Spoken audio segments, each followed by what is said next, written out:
Well done. I nearly forgot to press record. That helps. What's Well, happening? well, look at us. We've completely swapped roles. You're wearing glasses, and I've got a shirt on. I know. I might take these off in a bit, actually. Because No, they're weird. I just did loads of Zoom calls all day. I'm not sure if they help, because I normally just use them for driving, but Getting like we said tired last eyes. week, when there's fatigue, my eyes are sore. There is something you can use, a different type of glasses, can't you? Or use the blue light, which you use in your laptop. I use that all the time. Flux, yeah. My housemate Ed gets really annoyed because we'll watch something on the projector and he's like, "You've got that fucking flux thing on, which takes out the blue light, and everything looks weird." But I'm just used to it now. And if I watch something without it on, it's too bright. Is it Flux? Called I Flux. had it on my map. Yeah, Flux. I'm going to write that. And it just throughout, as it gets darker throughout the day, it sort of slowly changes the color of your MacBook till it's so much more comfortable, especially if you're using it late at night. And if I turn it off late at night, I'm like, wow, it's burning my eyes.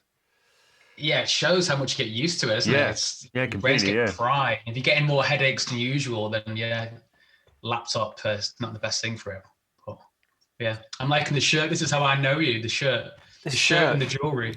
I know. And look, we're all pro. You've got a mic. I've got a mic.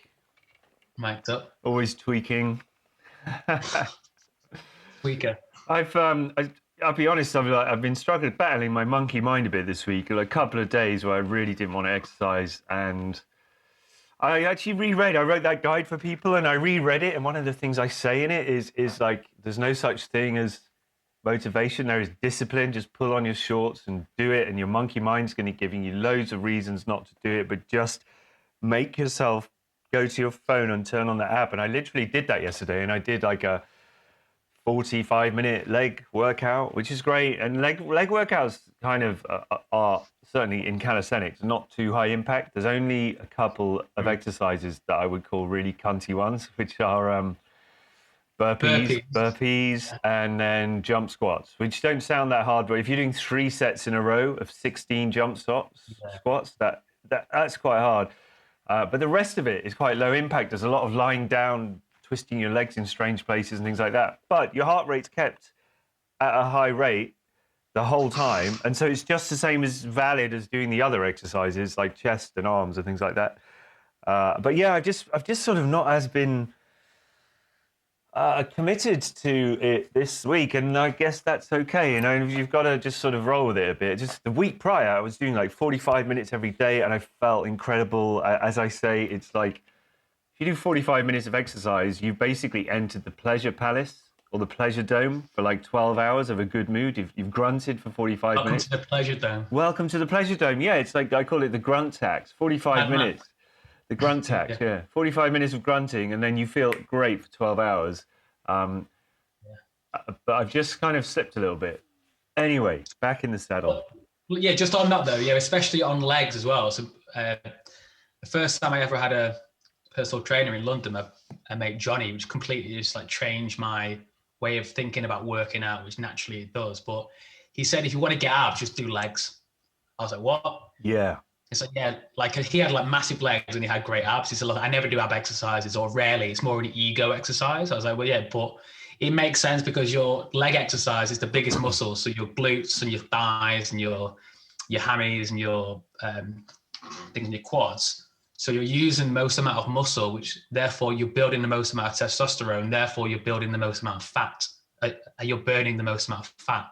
So just doing legs alone is the best thing to get your abs. Yeah. As long as you're doing things like squats and compound exercises as well, because you're naturally using your abs as well. Well, you've done that leg routine with me in Spain, haven't you? And it's like glute kickbacks, where you're basically kind of on your knees and you're kicking back, and it's like one whole side of your abs, isn't it? It's like your abs are doing that motion. Yeah. That's yeah.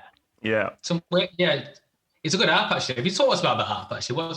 It's called Home Workout No Equipment. There's quite a few apps that are similarly named, but it's the one that's got like a white, a sort of cartoon muscly guy on a white on a red background. So that's the one I use, and that's the one I recommend to people, because it's just ace. It just tells you what to do. I mean, the thing is, I was kind of kidding myself in Spain for the first 4 or 5 months. I was kidding myself. I was keeping fit by the pool by doing my sort of standard routine, which was like narrow grip press ups, regular press ups, step ups to the pool, leg lifts, and sit ups.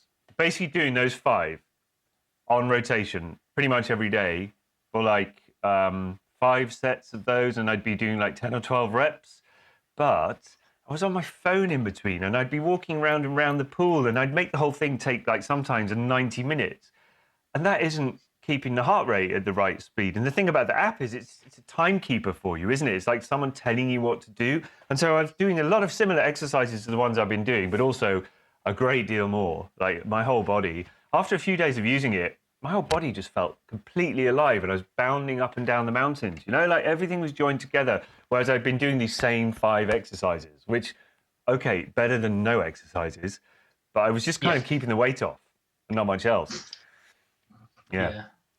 No, naturally you just get used to it, don't you? You get used to your body. You've got to shock yourself every sort of 4 to 6 weeks, whatever it is. If it's more reps or more strength, whatever it is, you've got like your hypertrophy, I can never say it, where your reps are in between 8 and 12, strengths between 4 and 6, and like endurance is 15 plus or whatever. So you change it up because you need to do all of them really, but so hypertrophy is about growth, and strength. But you need to get your strength training in to be able to lift more or for longer, and then it's a nice workout. The hypertrophy. Oh my God, I can never say the word.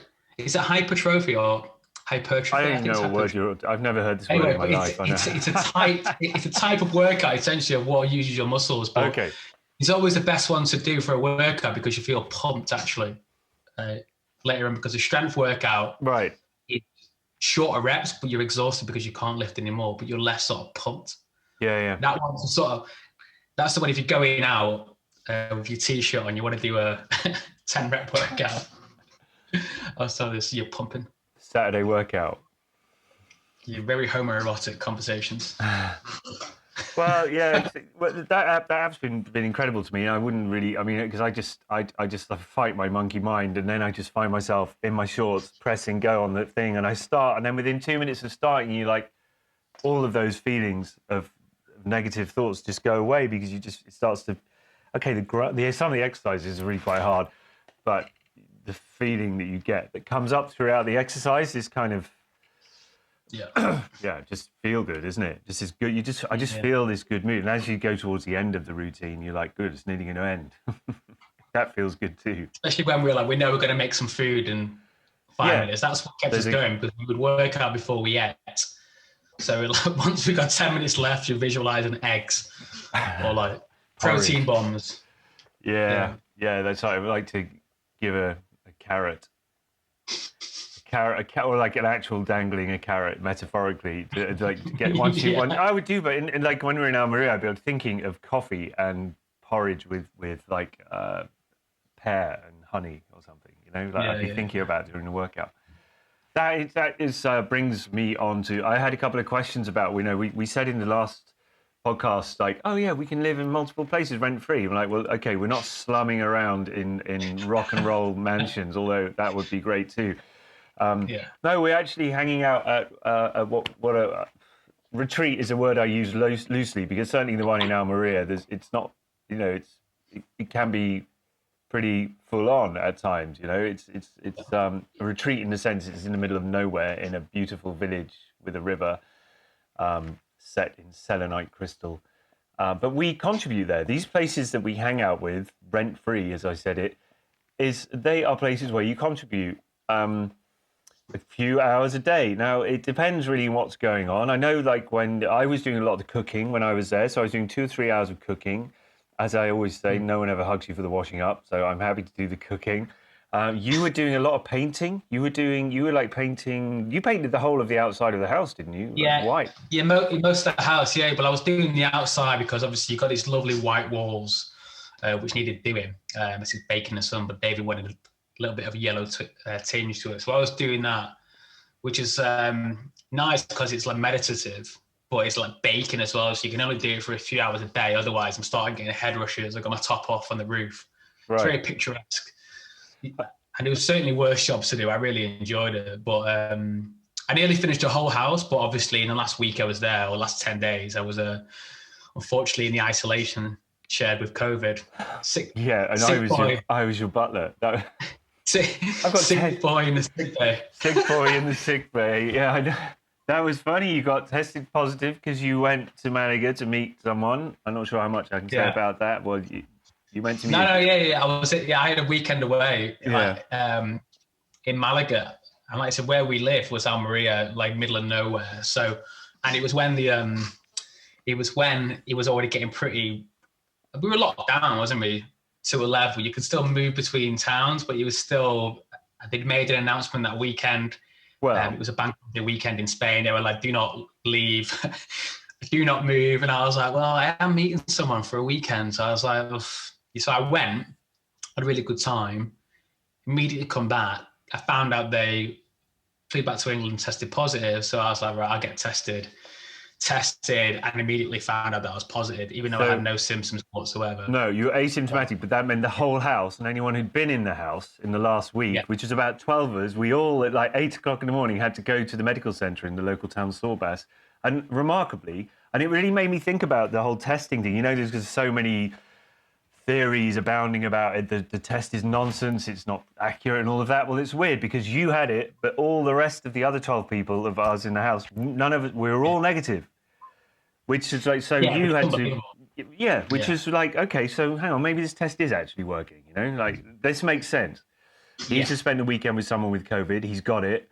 We'd hung out with you for a day before this. So that's the funny thing is that we had gone on, we weren't actually locked down at that time. The worst example of being a super spreader, ever. No, we went out for lunch. We were playing pool with all the locals. 3 places in 3 towns. We were sharing beers. We kept putting beers down and picking up each other's beers. We were hugging when we won pool games and things like that. Playing pool with the whole town. So doing like me and you versus everyone. So we were sharing queues with pretty much 20 people in the town, which has 100 people living there from all races.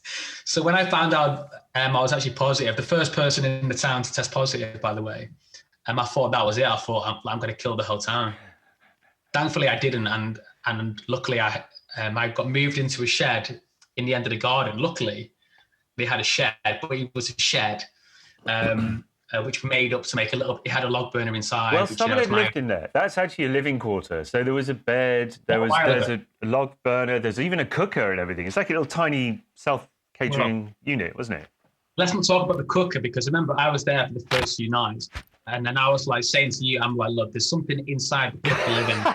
I think it's a rat. And I was saying to the whole house, I was like, look, because I was on my own. I mean, luckily you were visiting now and again in the guys, but I was on, like, it was me and the log burner. The log burner was my Wilson from Tom Hanks. It's me and I was talking to the log burner, chopping up wood, trying different things. It was quite nice. But every night I kept on hearing a rattling inside the oven, and I was like, oh my God, so I couldn't sleep. Sleep deprivation.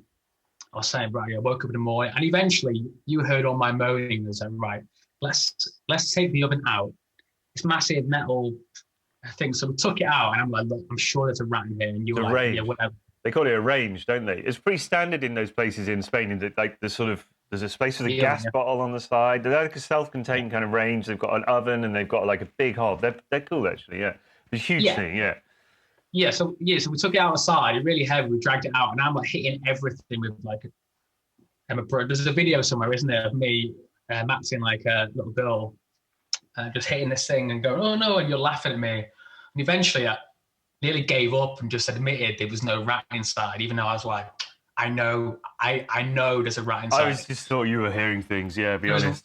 There was rat feces all over the oven inside, so I knew there's a rat living there. And then eventually we thought of the idea, let's turn the oven upside down. So we literally lifted the whole thing.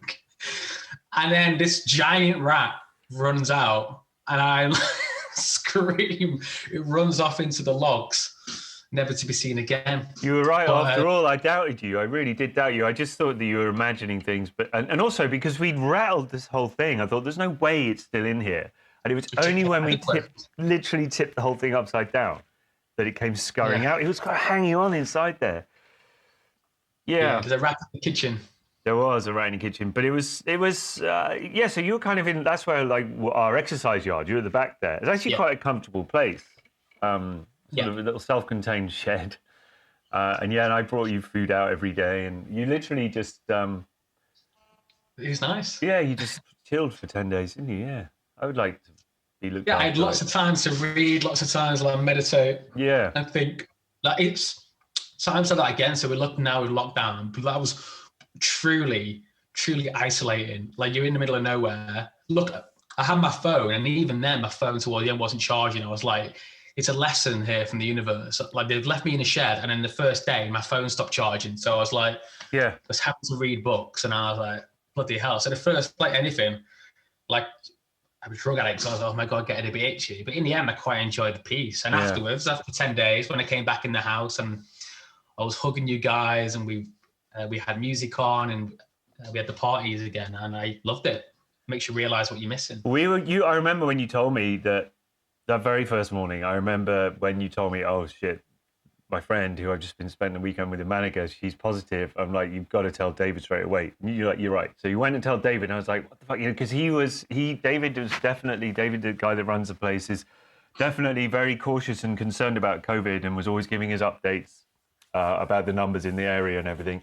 And he was just like, as he always is, no histrionics at all. Just like, right, thanks for the data, Ben. Okay, everyone needs to go and get tested. And you know, like it was just like, and he, if anything, is high risk because he's in his 70s, and although he's extremely fit and healthy, yeah, it And was. last year, he had pneumonia, didn't he, last year as well?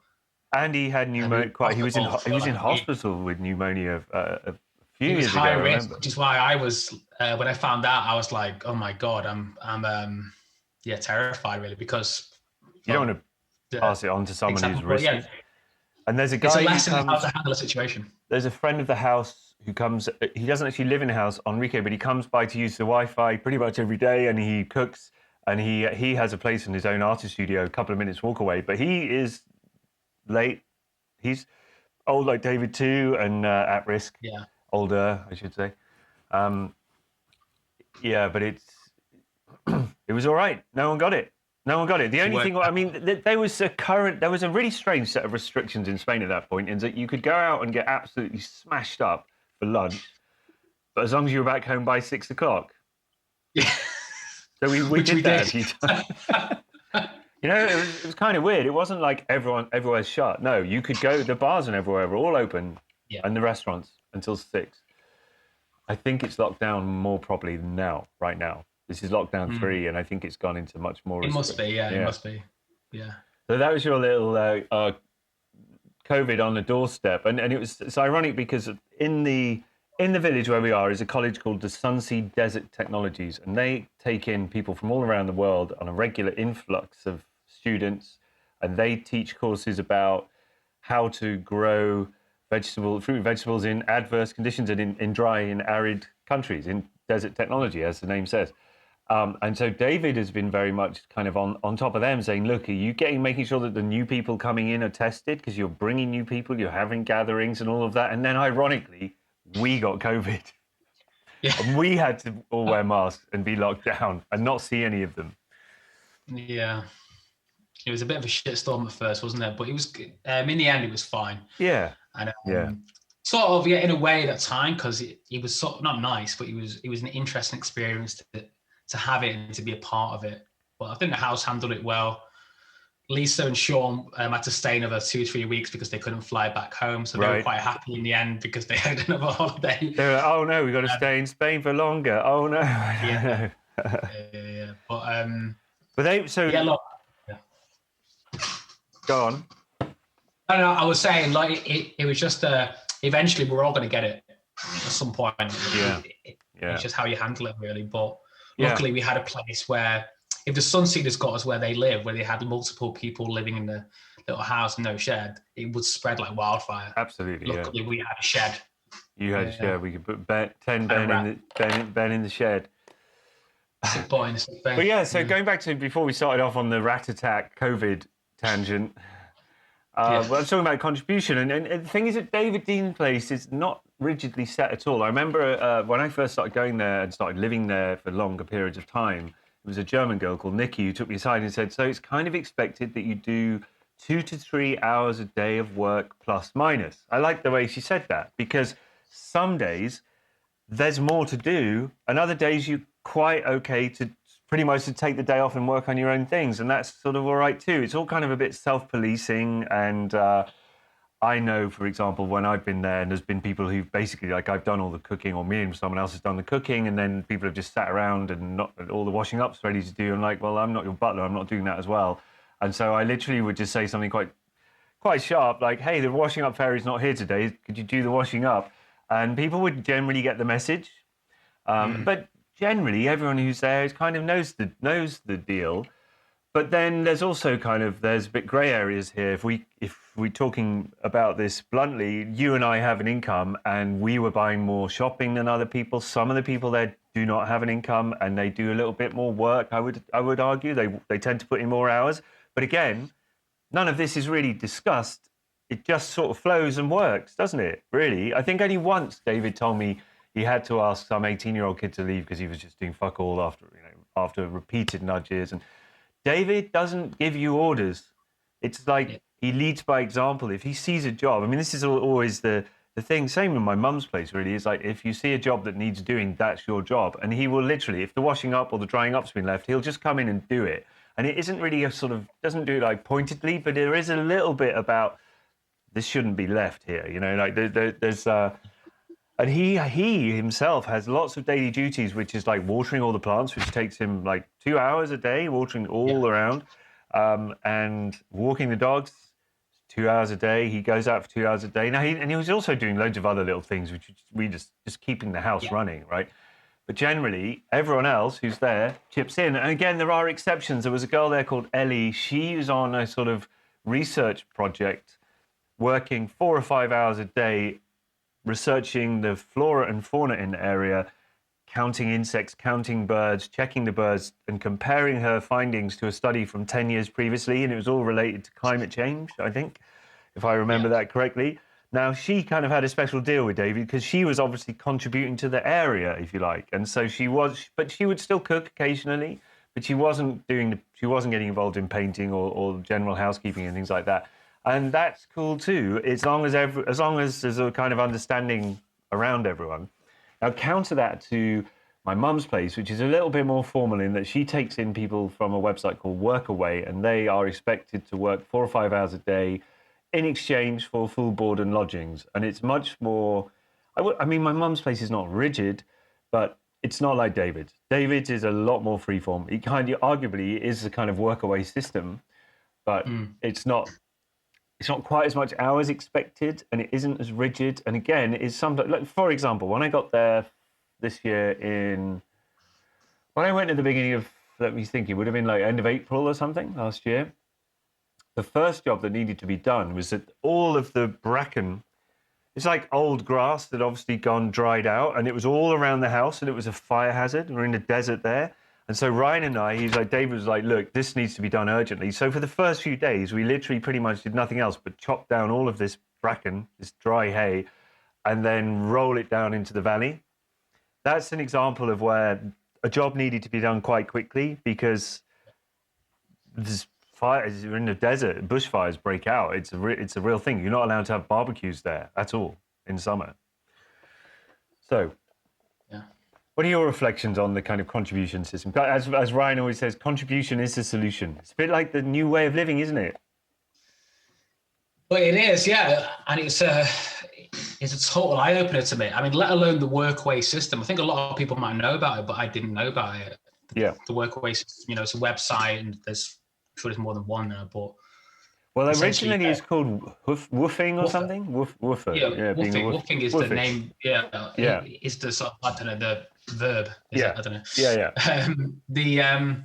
So essentially that, you can live rent free, but it's like your food is usually your food and board is normally provided, isn't it? Yeah. So, and it might be, you might work in a vineyard in Italy, you might work in a home, whatever. Maybe it's cleaning, maybe it's more specific. So it's a real eye-opener because, again, we or anyone can go anywhere in Europe, at least around the world, but you can go from place to place, not having to really not have to spend a penny really. Yeah, If I you know. really want, Yeah, obviously you want to live a life and you'd rather do it, but you might get paid. Some places pay you, yeah, some yeah, places not. But it's more the reason why I love them sort of things is just the people that you meet. yeah, Like, just the and the place at David's, let alone them. Obviously, the Sunseeders were there as well next to us. So, we had a few parties with them. And typically, if I've been traveling in the past, everyone's got a similar mindset, haven't they? They're very open, they're sort of, yeah, whatever, man. But I like that. And yeah, generally loving, and it's especially when you've been living in cities and London and places, it's quite a new way of life, and it's very selfless. It's a very nice place to be. And just that in David's place is on another level. It's that in general, but David's is another level of people. And some yeah. people might be there for a year, some people might be there for a day. Yeah, well, that's right. Some people, I mean, there's people who've lived there for long periods for several years, and then they go off and do other things, and they come back. There's friends of the house that return all the time, and he lives it as an open house. And I never have I ever, if ever I've asked him, hey, can I bring this person, or is it all right? And he's like, yeah, absolutely. It's always there's always space. We always make do, and he just wants to spread the vibe of the place. I mean, it really is like the leading by example thing, which is like, hey, here's an alternative way of living. Have you considered it? And he literally shows that to you, doesn't he? It's very beautiful. Really is. Yeah. But that's his mission, isn't it? I mean, he's got a few missions, David, about saving the planet. In particular, the Amazon rainforest in Ecuador. He's doing a lot of work there. He speaks with the UN. He's got lots going on, but it's that. It's his main life mission, if you like, is that. It's he sort of thrives at people, typically younger people, because that's who they're. Showing them a different way of life, an alternative way of life, a sustainable way of life with solar energy, eating from the land. Your water is supplied yourself, and it makes you realize you don't need much. You really don't need much to have a good life. We were Yeah. happy there. Yeah. Absolutely. Yeah. Yeah. He's. You said they're mainly younger people. I mean, really, people of all ages have come to that house. I guess it's not old, like 70, 80 people, although he is in that age bracket. He moved there when he was 40, I think. He was living in Austria. Although he's English, he's from Stafford. Switzerland, yeah. Yeah, and Maybe one of them, yeah. what's that? Yeah, one of them, Switzerland or Austria, yeah. Yeah, can't remember exactly.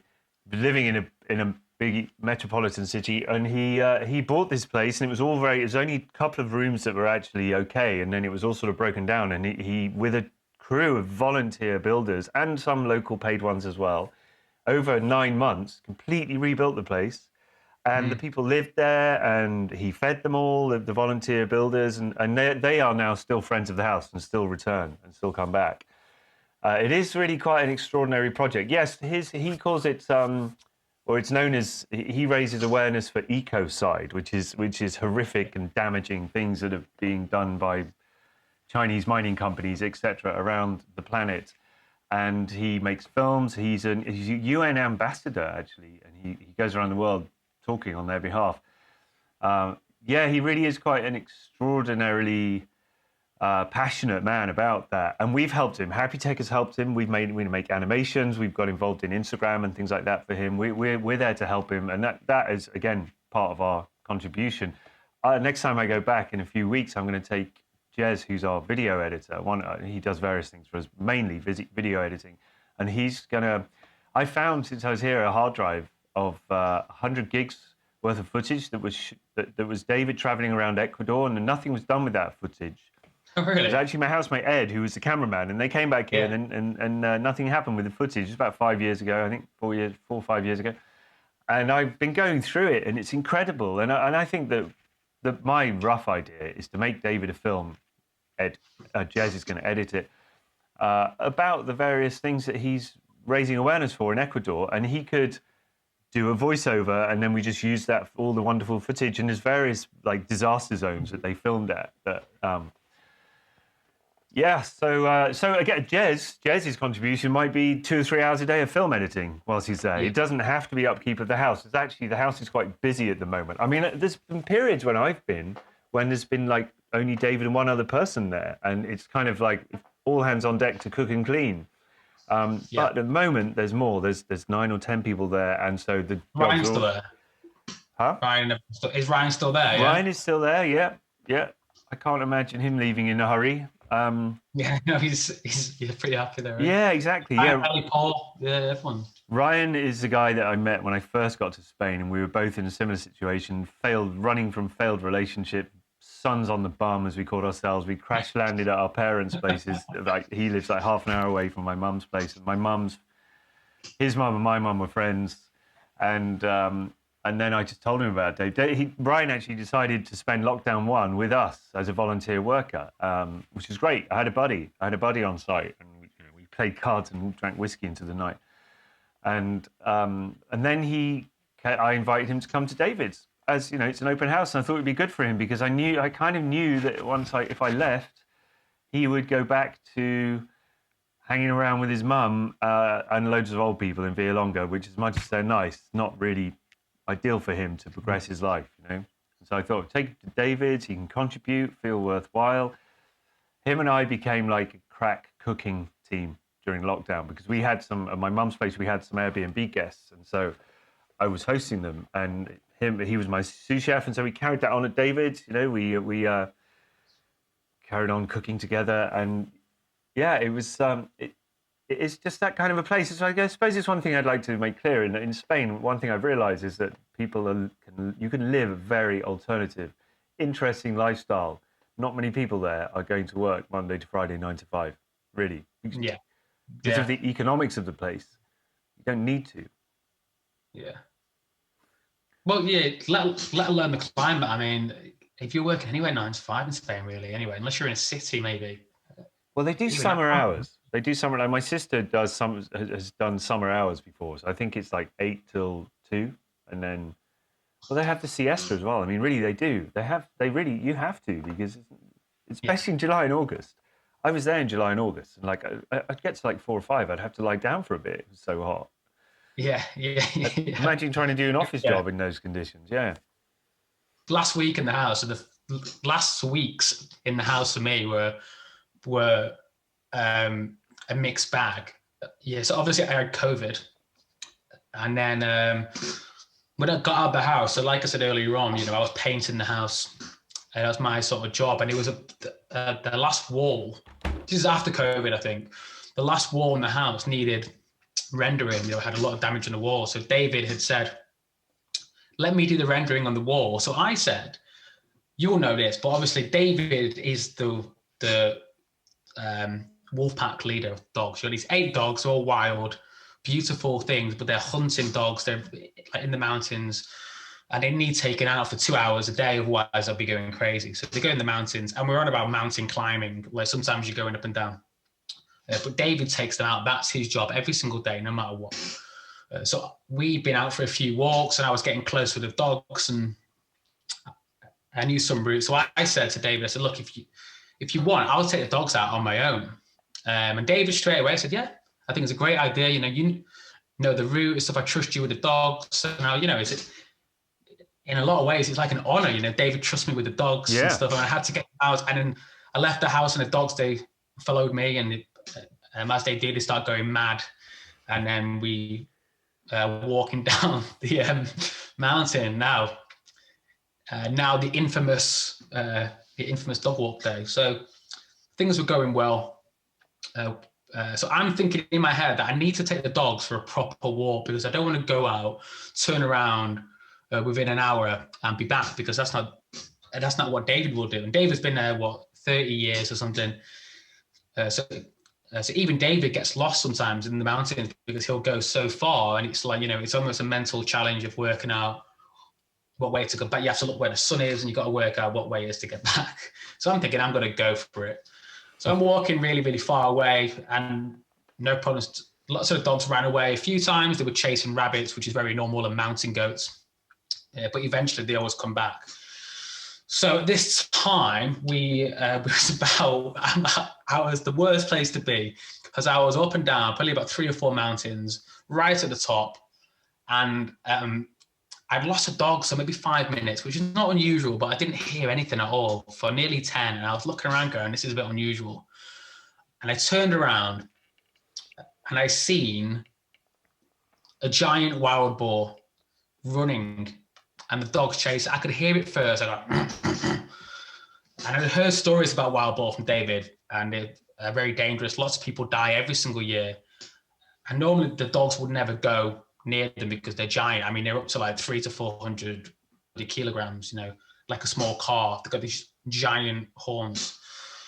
But the dog, like, I think they were chasing, like, I think it was chasing the dogs, and the dogs were chasing it because normally they're looking after their babies, which is, you know, nature. But for some reason, the dogs were chasing it as well, and they were running towards the end of the mountain, and the boar then is trapped. So I turn around and I can see when the dogs went for the boar. I sort of seen what happened, but I could see the boar do this and then run away, and a few of the dogs were chasing. So I walked over. It was in the past, sorry. I missed the main bit when he was over there. So it was still there near the end, and I was throwing things at the boar, and he wasn't doing anything. I was fairly far away, but near enough for it to be scary. I threw a rock. It did nothing. That's when I started to panic. I was like, oh my God, what's going on? Because the dog had already been hurt, and I could see she was bleeding, but I didn't realize the sort of damage. And as I got nearer, I could see. So I threw another rock. It ran away.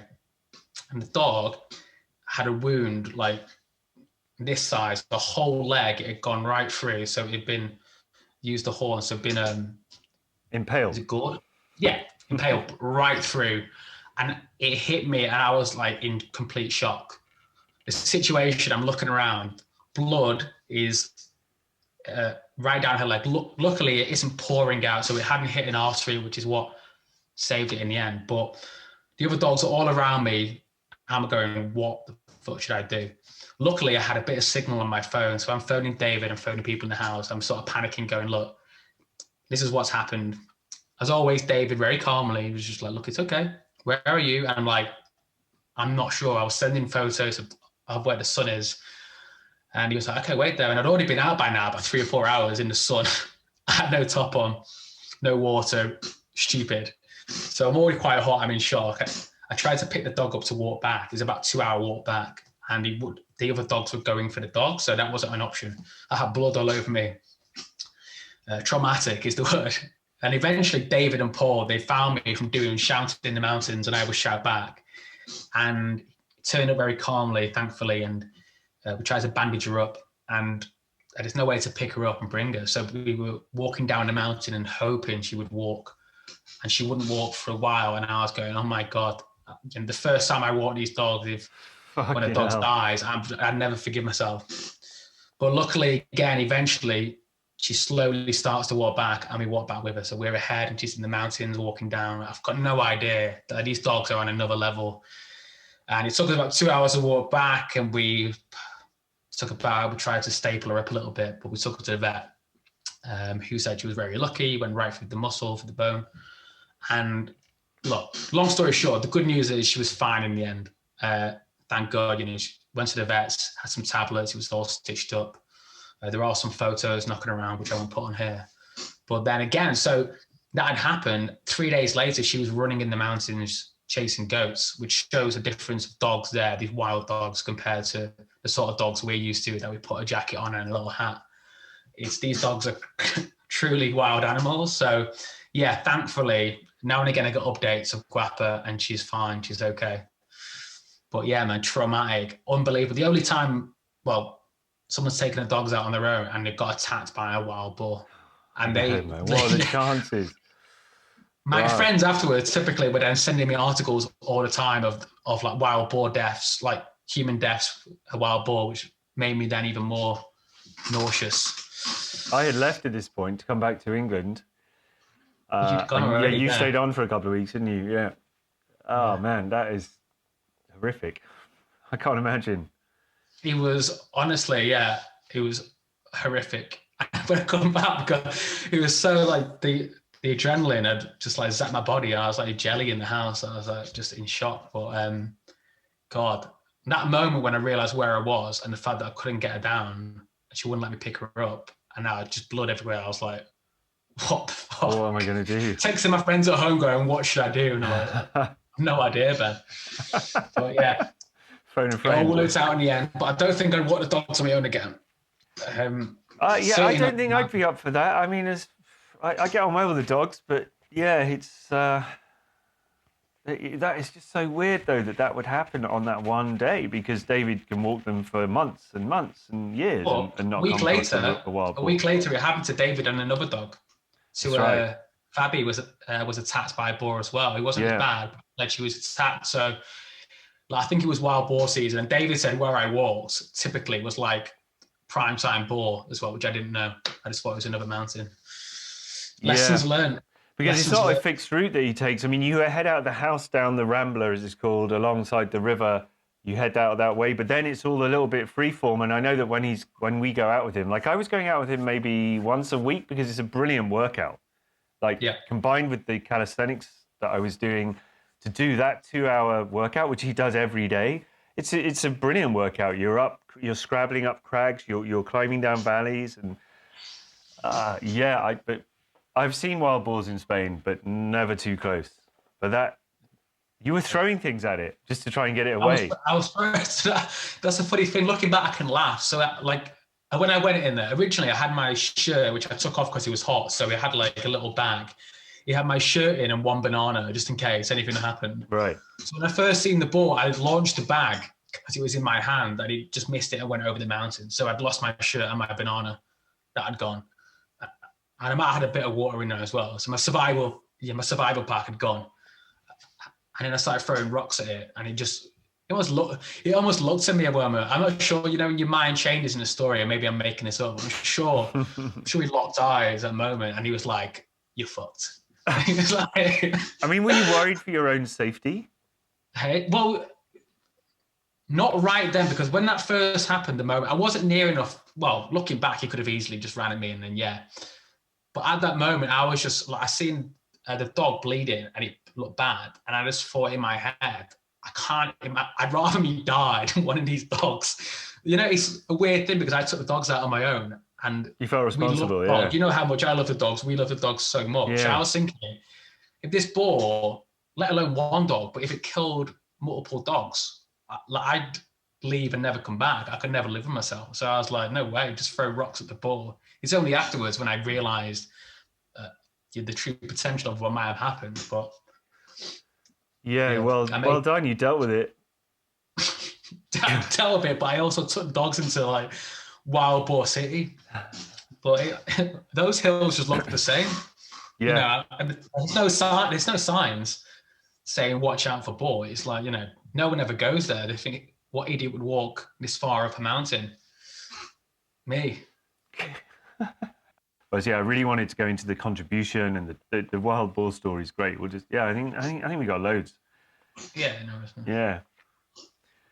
Oh man, I am feeling a little bit like that thing where you haven't really spoken to anyone else for a long time. And I was walking, because like about a month ago, I was feeling much more sociable, and I was going to the park and striking up conversations. And today I didn't feel it, because that social muscle has atrophied. Really has. And I know from my own experience, I can get it back like that. Just talk to a few strangers a few times and it'll be back. But it's like, it's really only me and Ed has been out working a lot as ambulance crew. And it's really cold. It was a little bit milder a month ago, and so like, although I just needed some sun. Yeah, I'm definitely feeling a bit like,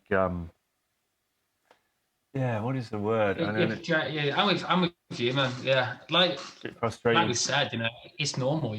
Cool, everyone's feeling it too. Some people are lucky they live in shared houses. Although, to be honest, maybe they're all getting on each other's nerves now. Maybe spending it long. I haven't. I was thinking this on the walk to the park. I haven't spent this long by myself as an adult ever. I don't think. Yeah. Really. Yeah. Yeah, because like I say, Ed's out a lot, and when he's doing night shifts, he's sleeping all day, and so we kind of, at the moment, like ships passing in the night. And so I'm spending a lot. Yeah, okay, I'm spending a lot of time on Zoom, as we discussed last week, but it's not really the same, is it, as actual human contact? So I'm feeling a Yeah. bit like, yeah, a little bit. I don't know what it is. Just sort of It's a not bit as human good, not as good as contact. usual, not as good as usual. Have you exercised today though? Not today, but I did 40 minutes yesterday.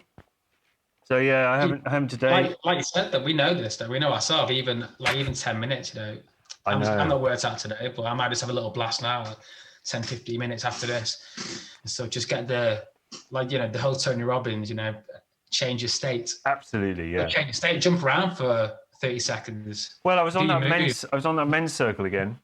Do my move, Oh yeah. yeah. I was on that men's circle again a couple of nights ago, and there was a couple of people on there who really haven't exercised for a long time. And my friend John, he's like a we used to be in John a Kwan. DJ. No, not John Quan, different John. John who I used to be in the Cheshire Cats with, a Oh, John DJ Katz, partner. yeah. Yeah, John Katz, and he has sort of gone on his third career, as he calls it, training as an outdoor extreme sports instructor. And he's come up during lockdown. Really? Yeah, and he's come up. He does like canoeing and things like that. Brilliant. And he's come up with this whole idea about a well-being company which is based upon doing this kind of stuff outdoors. It's really good. But he was helping this guy on the call with exercise, and it's the Tim Ferriss thing, is that you just need to create momentum and start with literally one push-up a day for a few days. Now, that to me, you and I, we're pretty fit. And sure, we sometimes don't exercise for a few days, and that would seem like nonsense to us. But for somebody who hasn't exercised for a long time, just Yeah. even the thought of doing push-ups. So just do one. Yeah. Just do one. Just start with one, and just create momentum and just build up to 5 minutes of it, and then 10 minutes over a couple of weeks, and then before you know it, you're doing 20, 30 minutes a day, and you've just this whole thing of ramping it. Now I've been helping people with this Get Fit Quick with Dan Cat guide that I wrote, but I suggested you start with 10 minutes a day. But even that to some people is too much. A minute, whatever. Yeah. Yeah. You've got to trick your brain into starting. Yeah. Trick your brain into starting. Yeah, exactly. That method, actually, weirdly enough, you said that. So I've done similar with press ups in the past, like nearly getting to 100. That sort of goal, never did 100. But what I used to do in London when I've got the same chin up bar which you can put on a finger, but I don't put it in my mum's house just in case of Pull the wall break the down. door frame. But I used to have it in the house, it was always there. And what I used to do is it was on the way to the kitchen. So every time I walked through, like in my head, I had to do a chin up. So the amount of times you would go in the kitchen there, and I would do it just once at a time and then twice. So in the end, I was able to do like 25 chin ups just in one sitting, which we know is extremely hard. Like now you're nowhere near it. But when you're doing volume during the day, I'd be doing maybe, I don't know, 20, 30 maybe during the day, just one at a time. But then I was doing two at a time, and then three and four. It's and great five. to be able to do that. I was doing a similar thing when I was in lockdown 1 in last March, April, when I was stuck at my mum's. I found a tree with a branch on that was just perfect for pull-ups. And I was just adding one extra each day. Like, so I started off with 2, 3, 4, until I got up to about 11 or 12, which is actually quite good. It's a tough exercise. It's one of the hardest exercises, definitely, but it's also, it's one of the most useful as well. Your whole body's locked together to bring it up, your core and everything, to bring yourself up.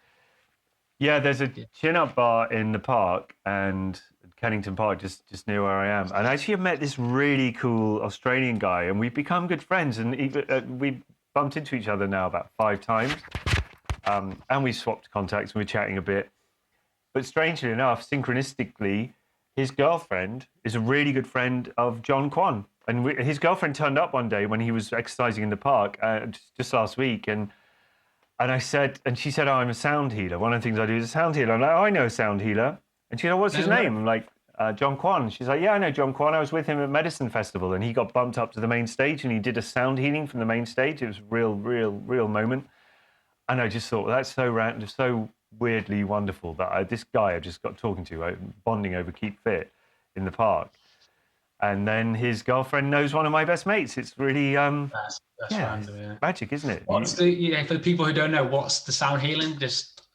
As you so told me about it, it's quite yes, unusual. it's like a sort of form of, well, it's a meditation set to music in its simplest form. And John Quan has collected a variety of very interesting sounding musical instruments from around the world, and he does a set of about 45 minutes of playing on these instruments. And then he also goes around and he has a kind of shaker thing, and he does this kind of percussive thing around everyone, over them, cleansing their energy field. If you want to be a bit woo-woo about it, that's really generally what it is. And we're energy beings, and if someone is rattling a shaker around you, it's recalibrating your energy field. I mean, yeah. And he is, some people go to it. I mean, what I love about sound healings is, for me, it's an enforced meditation. I'm lying down, very comfortable, no choice but to meditate and to tune into the wonderful frequencies of the sounds. And that's really all it is. It takes a variety of forms. I've had a gong healing once. I had a gong healing at a festival called Small World Festival, where there were two gongs and a man and a woman who played the gongs on either side. You lay between them, and it was immense. I mean, gongs, when you're that close to them, sound like a choir of angels.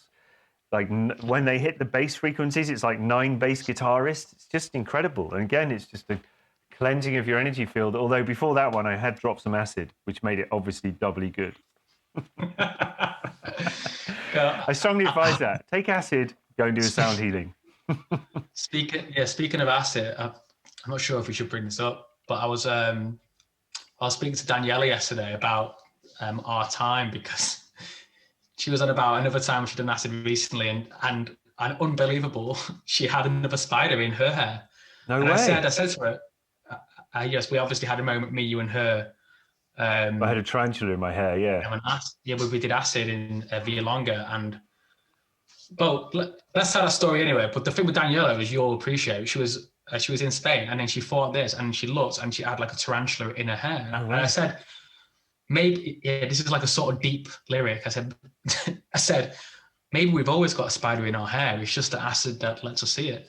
It's because, but that time in Villalonga. So I hadn't done acid in years, since I was a kid, and I know you were a seasoned pro. Since you were a kid, how old were you? 5-year-old? You dropped it. I was like, I don't know, 17, 18, the first time I did it. So I've done other things like it, but and acid, and we talked about it a lot. And obviously Daniela was like pretty seasoned in it as well. And so we took it. It was an amazing night, wasn't it? We went, amazing day. We went to the river near your mum's, this beautiful river, so famous, and like rapids, and we were there listening to the Beatles. We must have been there for maybe 4 or 5 hours, and then we got in the river and we could feel everything, and really amazing thing to happen. And then we went back home, and I've never laughed that hard. Just some of the stories we were talking, and your stories and your festivals, I was crying. And this time, so I'm walking past the bathroom, and I could hear you in the bathroom, like laughing almost. And Daniela is in the pool on a lilo. She's just in her own thing, and I'm walking through, and I hear you. And I open the door, and you were wearing a flowery shirt, wasn't you? And then I said, "Are you okay?" The shirt's on the floor at this point, and you're just looking at the shirt, like laughing. And I said, "What's wrong?" I said, "There's a tarantula in my shirt." And I look at the shirt; it's obviously a flowery shirt, and I'm like, "Man, maybe you're seeing something." Yeah, you've seen something. You're convinced, you're like, "Mate, I'm telling you 100%. You look." So I'm looking there, and I'm going, no, there's nothing in there. Well, we had taken, just to go back a bit, we had taken the dogs out with us. What actually happened is we took the acid about 6 o'clock, and then I went to speak to my mum, and she said, "Oh yeah, I've invited some friends over. They're going to be here in about half an hour." I'm like, "Okay, we need to get the fuck out of here. We just dropped acid." This is what happened. So we took the dogs. So Mum, taking the dogs out. So all right, took the dogs out. We came back about 4 or 5 hours later, and I went to put the dogs down into their bedtime area. And as I was walking down the little driveway in the dark, I just ran into a huge spider's web, and it was all over me. And I was thinking, "Oh, this is kind of cool." I'm like tripping on acid, and there's all these webs around me, and I'm sort of pulling it off and put the dogs away, go back into the bathroom, and I just looked in the mirror like that, and I could feel this thing here, and I saw a fucking massive spider, a tarantula, and I just whipped my shirt off, and then I'm like, Ben, come on, like a little girl. And you're like, "Mate, you're on the acid, you're seeing things." I'm like, and the thing is, we hadn't taken a great deal of acid. We'd taken like half a tab each, quarter tab each, a little sprinkle, third of tab, and I thought, I haven't taken enough to be seeing animals that aren't there. And sure enough, we picked apart the shirt and pulled it up, and there it fucking was. And there was this huge tarantula. And I got a jam jar and put it in the jam jar, and we just kept it. First of all, remember, so I was like pretty high because I hadn't done it in so long. So I looked and I'm like, oh my God. In my head, I'm thinking, well, you can see a spider and I can see a spider. Let's get a third opinion. So I went into the pool and got Daniela and said, look, there's a spider. Wasn't Dan's face. Now it's on the floor. And she's like, what? I'm like, look, please would you just look and let us know if we're seeing things? And she walks in and she's doing the same thing, lifted it up, massive tarantula. So then we got it, like you said, in a pint glass on a table, and we spent the next hour in silence just looking at the tarantula. Yeah, and it kind of went into this stasis mode where it's like super protective, just sort of folds everything in and goes like armor, basically. And I was Googling going, is it dead or is this like, I was like, no, spiders, they'll do this sometimes. And then I'm like, okay, well, I'm going to send it back to its friends. And I took it back out to where I'd walked into the web and I just put it on the floor. And it, sure enough, it just came to life. But I was really convinced about half an hour it was dead. But no, yeah, it looked pretty dead. But yeah, let's hope it wasn't, because we didn't do anything to it. No, it was fine. It wasn't dead. It sprang to life and walked off. I mean, I just think it had gone into this sort of shutdown, super protective mode to protect itself from prey. Safe shell. Yeah.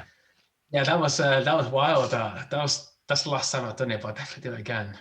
And I told that story, and I realised that the story I told was about the thing that made you and Daniela really laugh was that one where I took acid at a festival and became convinced. I was there by myself, and I DJ'd there. Feast of the Ego, is it? Yeah, the Feast of the Ego. It's actually a chapter in my book, and I just realised that I could tell that whole chapter almost verbatim, like it just pours out of my head. Tell the story, please. Yeah, I could tell the story, and it's all about how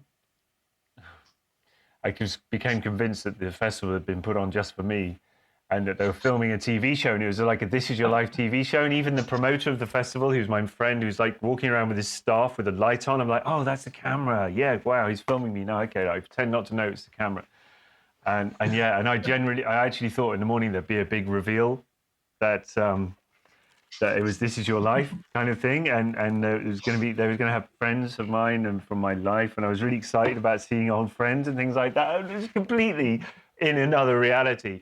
But then as it came the morning, I thought, oh, maybe it's not a TV show. I know it's something else. And actually the trip morphed.